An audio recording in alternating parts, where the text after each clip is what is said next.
অপরূপ সৌন্দর্যে ভরপুর আমাদের এই পৃথিবী যেমন প্রাকৃতিক সৌন্দর্যের আধার, ঠিক তেমনই মানবসৃষ্ট সৌন্দর্যও কম নেই এতে।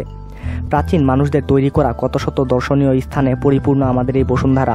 এমনই এক প্রাচীন মানবসৃষ্ট কিন্তু অসাধারণ সৌন্দর্যের লীলাভূমি হল পেরুর মাচু পিচু শহর। স্পেনীয় উচ্চারণে শহরটির নাম মাচু পিচু হলেও অনেকেই এই নাম উচ্চারণ করেন মাচু পিচকু হিসাবে, যার অর্থ পুরনো চূড়া। আসলেই বেশ প্রাচীন এই শহর এটি। এমনকি কলম্বাসের আমেরিকা আবিষ্কারেরও আগের শহর এই মাচু পিচু। সমুদ্রপৃষ্ঠ থেকে এই শহরটির উচ্চতা প্রায় 2400 মিটার বা 7875 ফিট। এটি পেরুর উরুবাম্বা নামক এক উপত্যকার উপরের পর্বতচূড়ায় অবস্থিত। বিশ্বাস করা হয় যে মাচু পিচু ইনকা শাসকদের রাজকীয় শহর অথবা ইনকাদের খুবই পবিত্র এক শহর হিসেবে ব্যবহৃত হতো। বেশিরভাগ পুরাতত্ত্ববিদ বিশ্বাস করেন যে মাচু পিচুকে পাচাকুতিক নামক ইনকা রাজার শাসনামলে গড়ে তোলা হয়েছিল। 16শো শতাব্দীতে স্প্যানিশরা ইনকা সভ্যতা আক্রমণ করলে কাকতালীয়ভাবে এই শহরটি জনমানব শূন্য হয়ে পড়ে। স্পেনীয়রা কখনো এই শহরের অস্তিত্ব সম্পর্কে অবগত ছিল না। স্পেনীয়দের এই আক্রমণের পর কেটে যায় আরও 400 বছর। 400 বছর যাবৎ এই ধ্বংস হয়ে যাওয়া শহরটি লুকিয়েছিল পৃথিবীর বাইরের মানুষদের কাছে। অবশেষে 1911 সালে আমেরিকান আর্কিওলজিস্ট বা পুরাতত্ত্ববিদ হিরাম বিংহাম এটির প্রতি সবার মনোযোগ আকর্ষণ করেন। এখানকার অসাধারণ দুর্গগুলোর অস্তিত্ব তখন শুধু সেই এলাকার আশেপাশে বাস করা কিছু কৃষকই জানতেন। বর্তমানে এই মাচু পিচু শহরটি ইনকা সভ্যতার সবচেয়ে পরিচিত শহর। 1981 সালে এই এলাকাকে পেরুর সংরক্ষিত ঐতিহাসিক এলাকা হিসাবে ঘোষণা করা হয়। 1983 সালে ইউনেস্কো এটিকে বিশ্ব ঐতিহ্যবাহী স্থানের তালিকায় স্থান দেন। বর্তমানে এটি বিশ্বের 7টি নতুন বিষয়েরও একটি। ইতিহাস। 1450 সাল, তখন ইনকা সভ্যতার স্বর্ণযুগ চলছিল। এমনই এক সময় মাচু পিচু শহরটি নির্মাণ করা হয়, কিন্তু দুঃখের বিষয় যে 100 বছরের মাঝেই এই শহরটি কার্যত পরিত্যক্ত হয়ে যায়। ধারণা করা হয় এই শহরের প্রায় সকল মানুষ গুটি বসন্তে আক্রান্ত হয়ে মারা গিয়েছিল। অনেকের মতে মাচু পিচু ছিল ধর্মীয়ভাবে একটি পবিত্র জায়গা, তবে এমন অনেকেই আছেন যারা মনে করেন এটি আসলে ইনকা রাজাদের নির্মিত এক জেলখানা ছিল। এখানে রাখা হতো ভয়ঙ্কর ভয়ঙ্কর সব অপরাধীদের। ইনকাদের এই শহর নিয়ে অনেক গবেষকই অনেক রকম গবেষণা করেছেন। তাদের মাঝে জন রো এবং রিচার্ড বার্গার তাদের প্রাপ্ত তথ্য থেকে কিছুটা ভিন্ন মত পোষণ করে থাকেন। তাদের মতে এটি ছিল তৎকালীন ইনকা রাজার অবকাশ যাপন কেন্দ্র। বেশিরভাগ পুরাতত্ত্ববিদ আবার তাদের এই মতবাদকে সমর্থন করে থাকেন। সে সময় ইনকাদের রাজধানী ছিল কস্কো। রাজধানী কস্কো থেকে মাত্র 80 কিলোমিটার দূরেই অবস্থিত ছিল এই মাচু পিচু শহরটি। স্পেনীয়রা যখন ইনকা রাজ্য আক্রমণ করে তখন তারা এই শহরের কথা জানত না, ফলে অন্যান্য ইনকা নগরীর মতো এই শহরটি তাদের দ্বারা আক্রান্ত হয়নি। ফলাফলস্বরূপ এই শহরে লুটপাটের কোনো ঘটনাও ঘটেনি।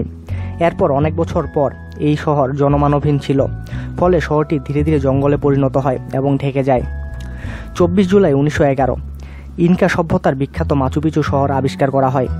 ইয়েল বিশ্ববিদ্যালয়ের অধ্যাপক হিরাম বিংহাম এটি আবিষ্কার করেন। যদিও হিরাম বিংহামকেই এর আবিষ্কারকর্তা মনে করা হয়, কিন্তু কস্কো শহরের গবেষক সিমন ওয়েসবার্ট বিষয়টি নিয়ে সন্দেহ প্রকাশ করেছিলেন। অনেকেই দাবি করে থাকেন আগেই মাচু পিচুতে গিয়েছেন এমন কয়েকজন স্থানীয় তাকে নিয়ে যান সেখানে। যদিও হিরাম বিংহাম কখনোই স্থানীয় সেসব লোকদের কথা উল্লেখ করেননি। এমনকি এই শহর আবিষ্কারে তাদের কোনো রকম কর্তৃত্ব তিনি দেননি। 1911 সালে এই শহর আবিষ্কারের পর সেখানে কিছু প্রাচীন মমিও পাওয়া গিয়েছিল। মাচু পিচু অনেক প্রাচীন স্থাপত্যবিদ্যার স্বাক্ষর বহন করে। এখানকার স্থাপনাগুলোর দেয়াল পাথর নির্মিত। মজার বিষয় হলো পাথরগুলো একে অপরের সাথে জোড়া দেওয়ার জন্য কোনো রকম সিমেন্ট বা চুন সুরকি মিশ্রণ ব্যবহৃত হয়নি। তাদের এই নির্মাণ কৌশলকে বলা হয় এশলার। এই কৌশলে তারা বেশ দক্ষ ছিল। এই পদ্ধতিতে পাথরের খণ্ড কাটা হতো খুব নিখুঁতভাবে, তারপর তাদের খাঁজে খাঁজে বসিয়ে দেওয়া হতো, ফলে সংযোগকারী সিমেন্টের কোনো প্রয়োজন ছিল না। তাদের এই পদ্ধতিতে ইনকারা অত্যন্ত দক্ষ ছিল। তাদের নির্মিত পাথর এতই সুনিপুণ হতো যে একটা পাতলা ছুরির ফলাও দুই পাথরের মধ্যবর্তী ফাঁক দিয়ে প্রবেশ করানো কার্যত অসম্ভব। পেরু বেশ ভূমিকম্প প্রবণ এলাকা। সাধারণ সিমেন্টের জোড়া হলে এই ভূমিকম্পে স্থাপনাগুলো টিকত না, কিন্তু পাথরের খাঁজে খাঁজে বসিয়ে তৈরি করা বলে মাচু পিচুর এই স্থাপনাগুলো বেশ ভূমিকম্প প্রতিরোধী।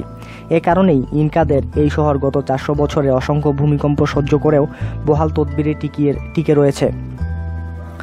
আশ্চর্যের বিষয়, ইনকা সভ্যতার চাকার দেখা পাওয়া যায় না।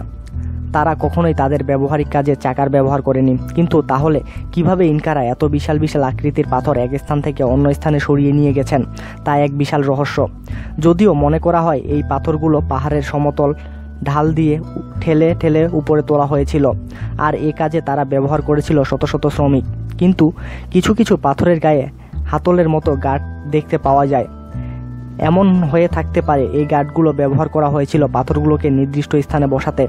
পাথরগুলোকে নির্দিষ্ট স্থানে বসানোর পর হয়তো হাতলগুলোকে ঘুরিয়ে সমান করে দেওয়া হয়েছিল। শহরটিতে মোটামুটি 140টি স্থাপনা দেখতে পাওয়া যায়। এর কিছু মন্দির আর কিছু আবাসিক ভবন। এখানে 100টিরও বেশি সিঁড়ি রয়েছে, যার মাত্র একটি গ্রানাইট পাথরের তৈরি। রয়েছে পাহাড় কেটে তৈরি করা প্রচুর পরিমাণে ঝর্ণা। এখানে ইনকাদের দেবতা সূর্যের জন্য সূর্য মন্দিরও ছিল। সড়ক ব্যবস্থার অংশ হিসেবে ইনকারা মাচু পিছু পর্যন্ত একটি রাস্তা তৈরি করে রেখেছিল। বর্তমানে হাজার হাজার লোক এই পথে পায়ে হেঁটে মাচু পিছু ভ্রমণ করে থাকেন। 2000 সালের মাঝে প্রায় 4 লক্ষ পর্যটক মাচু পিছু ভ্রমণ করে ফেলেছিল। বর্তমানে এই পৃথিবীর 7ম আশ্চর্যের একটি। বর্তমানে অতিরিক্ত পর্যটকের সমাগমের কারণে অনেকেই এই শহরের অস্তিত্ব নিয়ে সংশয় প্রকাশ করেছেন। এ সম্পর্কে আরও বিস্তারিত জানার জন্য আমাদের সঙ্গেই থাকুন আর সাবস্ক্রাইব করুন।